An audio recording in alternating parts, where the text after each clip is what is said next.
Hello, everyone, and welcome to another live stream here on the channel for the Black Hood crew. I am your host slash chauffeur today, BHCxDark. Name is always there in the corner. As always, you can follow along at the Black Hood crew on YouTube and Facebook, and then follow along at my name on Twitch, Twitter, Steam, Trovo, and then catch up on my other shenanigans on the TikTok and Instagram. And today, I am on my way to work. So, to start off, if you did not catch up on my previous video, I went live and apologized for what happened to the live before that. I had a catastrophic failure of my graphics driver, which crashed Fortnite and crashed my stream. So, I'm surprised my computer didn't completely crash when it did, but it stayed active, so can't really complain on that front. I have rectified, or at least attempted to rectify, the apparent issue. So hopefully, for Wednesday night, nice long stream. I'll be playing Fortnite for a good while. And hopefully we don't have any issues. I get to play with as many people as I can. And just have a good stream. Good fun stream. So there's that out of the way. And I am on my way to work. So it is Monday, August 22nd of 2022. So it's 8/22/22. And I'm on my way to work. It is a partly cloudy day. Nothing overly crazy, at least when it comes to any potential weather mishaps. Working last night, pretty fine from the get-go, and then 7 o'clock, like clockwork, everybody and their mother showed up, and it was completely unnecessary. So many people came in. We actually had one couple leave, who had no business being there to begin with, simply because the wife of the gentleman that came in, who was actually a patient at one of our other facilities, was in their ER, was given appropriate attention, as well as appropriate medication, as well as prescriptions to fill out. They decided that instead of actually taking the medication prescribed by the ER doctor that they saw, they were just going to go to another emergency room because she was not feeling better. Medicine only works if you take it. Like, you don't need to be a doctor, medical professional, anything along those lines. I've said this many times before. If you catch any of my previous streams, it's just simple stuff, people. If a doctor prescribes you medication, it's not a suggestion. If you want to get better, this is what you take. Simple as that. If you don't, then you won't feel better. Also, simple as that. So, yeah. Am I glad they left? By all means. Leave, go fill your prescriptions, and take the medication so you can start to feel better. Not hard. Not hard at all. Other than that, we had the usual rabble. People who, again,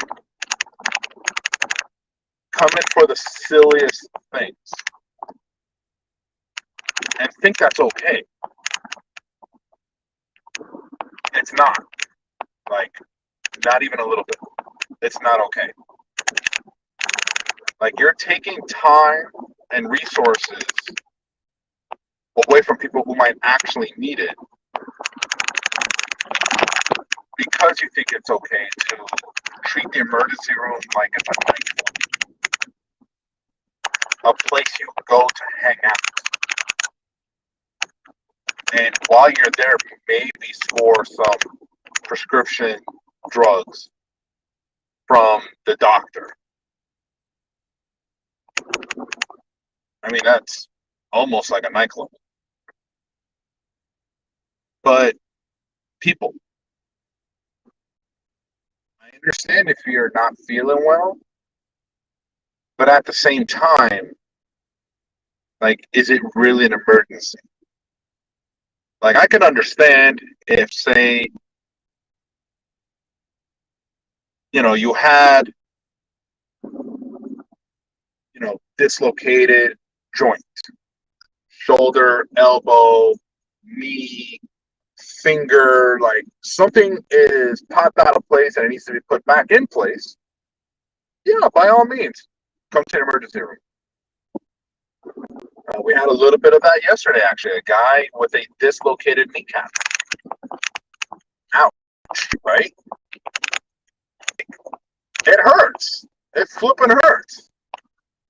And to add insult to injury, if your knee is dislocated, that means you can't walk.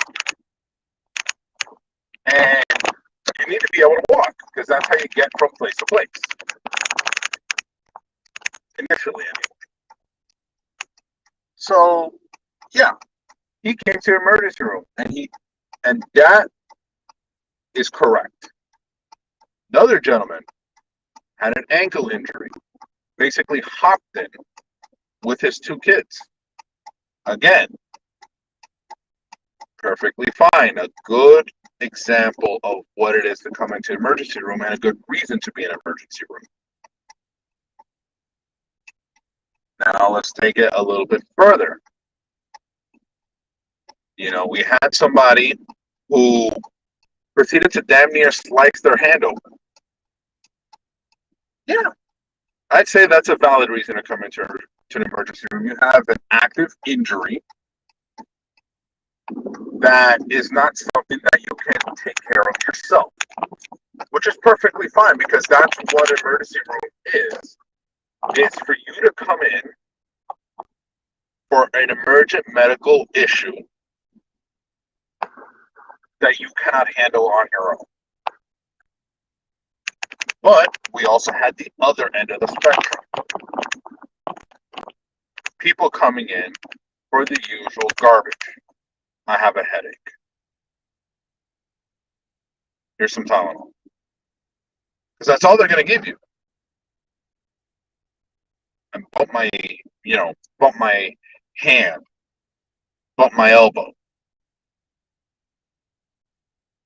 Okay.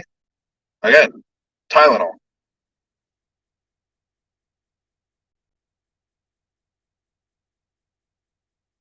Okay, Rob C off of YouTube. So what?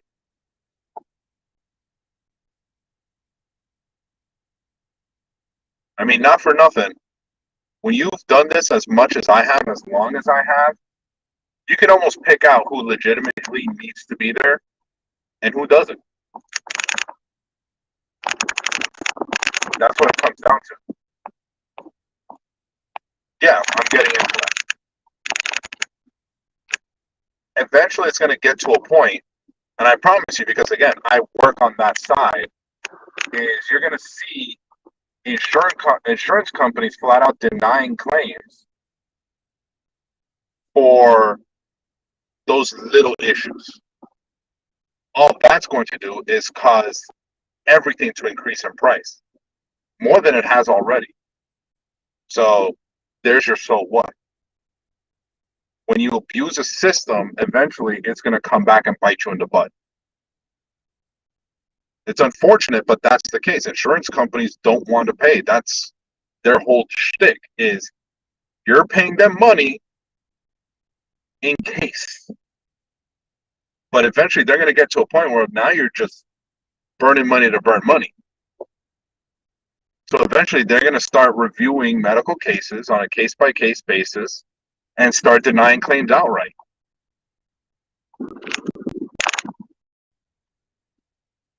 See, you say everyone like it's actually everyone. Do you know what it would take to get me into an emergency room? I would have to be carrying my left arm with my right arm and come in and ask them to reattach. Other than that, I tend to handle it myself. I avoid hospitals. Unfortunately, I work in one, but on the other side of the wall. I'm on the other side. So yeah. Now, are there plenty of people that come in with legitimate reasons? Of course. Of course people come in with legitimate reasons. I've seen it firsthand. Hell, I've seen people die more than once. They had legitimate reason to come to the emergency room. For some of them, it was just a little too late.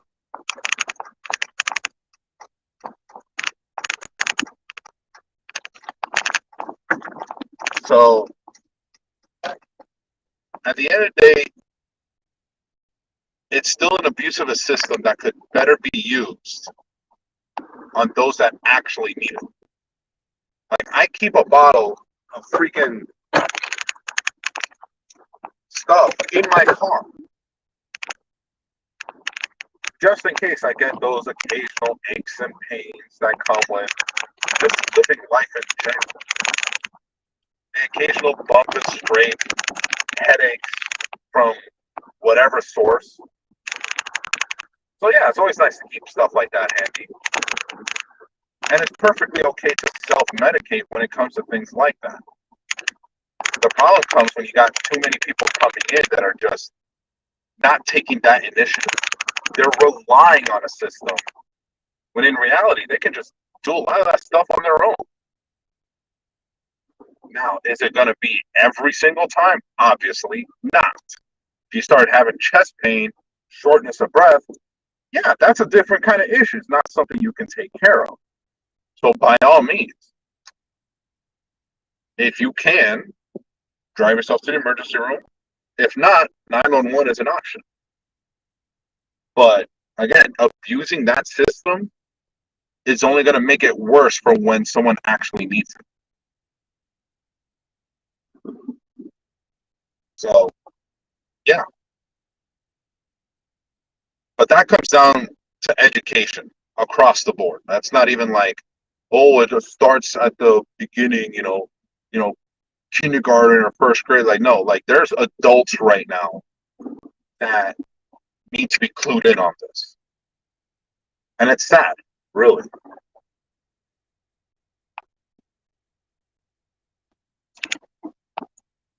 But unfortunately, that's the way it is, at least set up here or anywhere, really. Stay in your lane.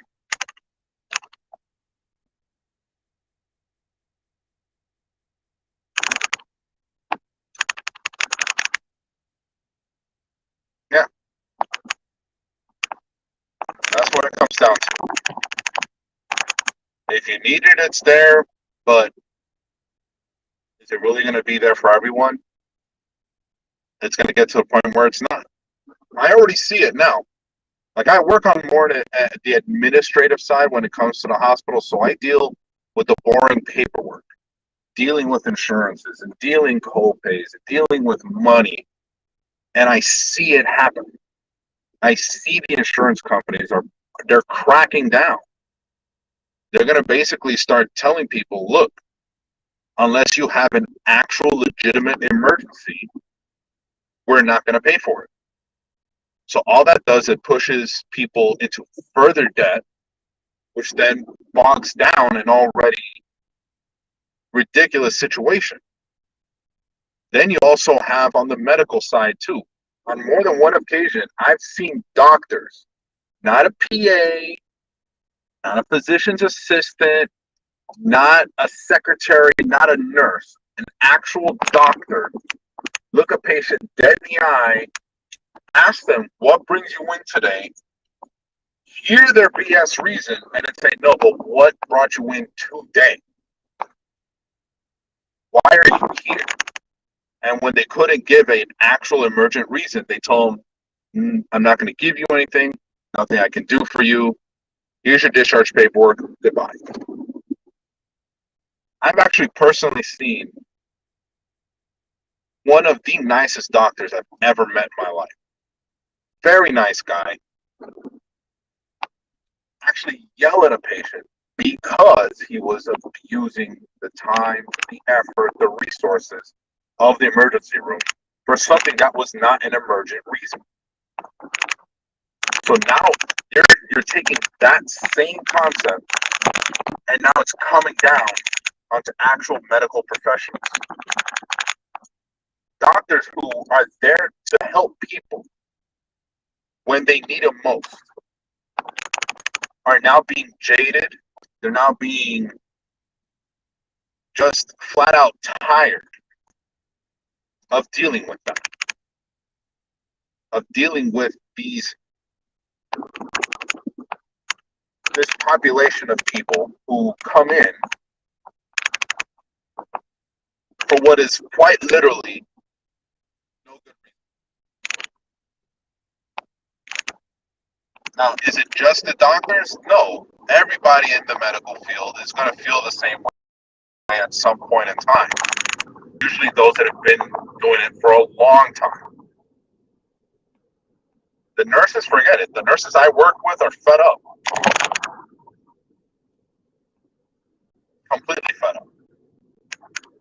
And me being on the paperwork side, yeah, I may not deal directly with the patients. I'm not sticking somebody's arm. I'm not handling medication in any way, shape,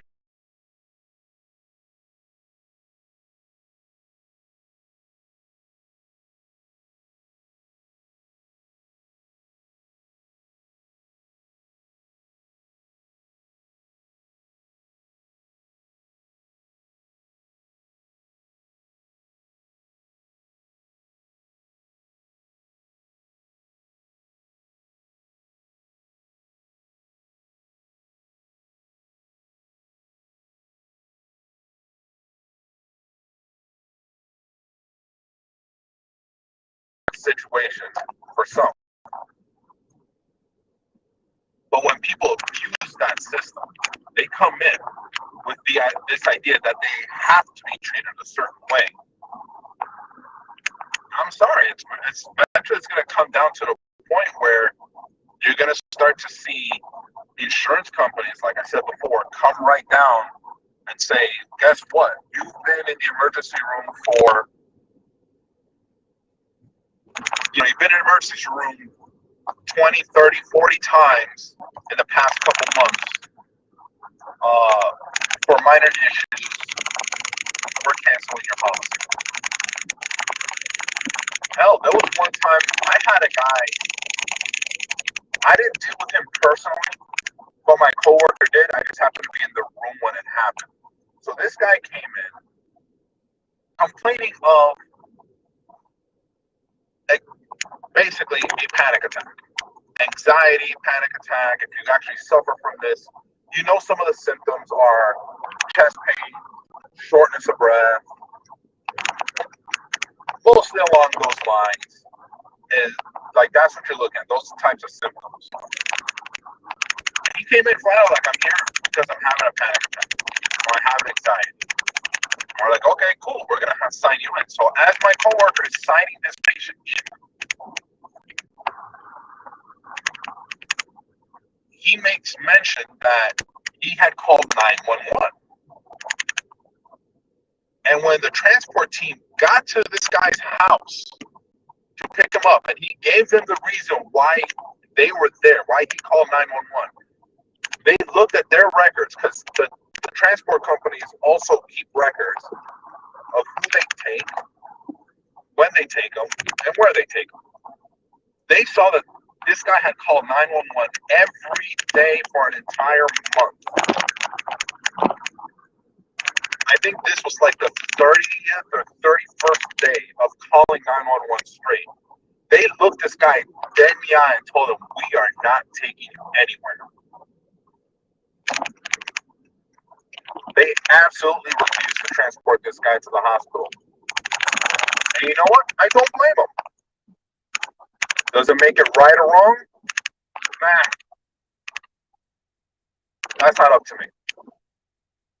But ultimately, they came right down and told this guy, "No, we will not transport you to a hospital because you're abusing service, abusing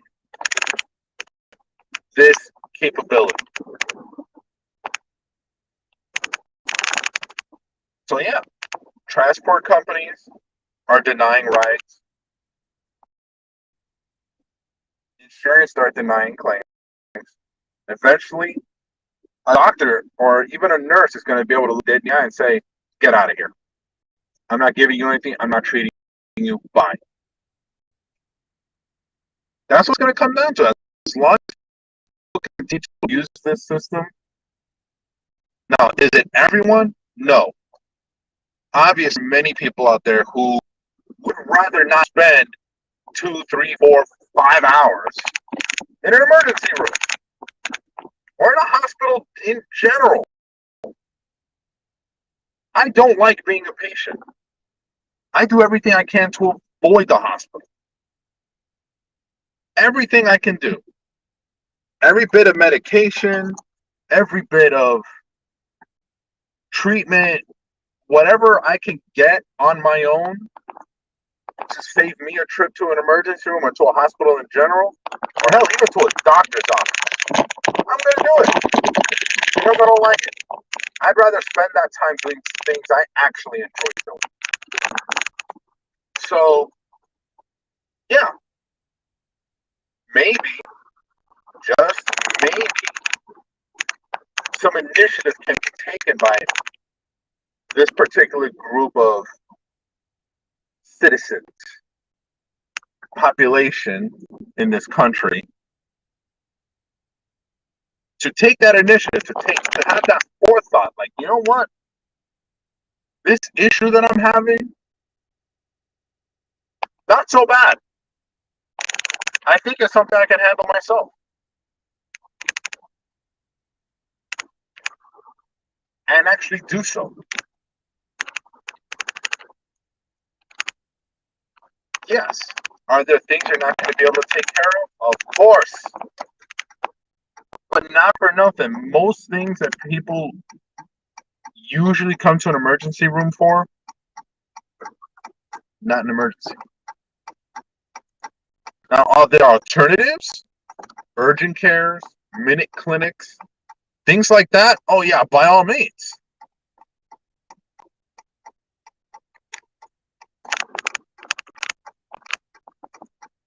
By all means, frequent one of those places.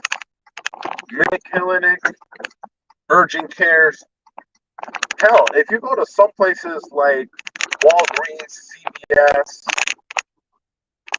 I think some Publixes are doing it now. That's a Florida thing for those of you that don't live down here. But there are places you can go to where you have access to a doctor, or maybe not a doctor, but still a trained health professional who would be able to diagnose your symptoms and prescribe appropriate medication without having to see the inside of a hospital, without having to pay an ER bill.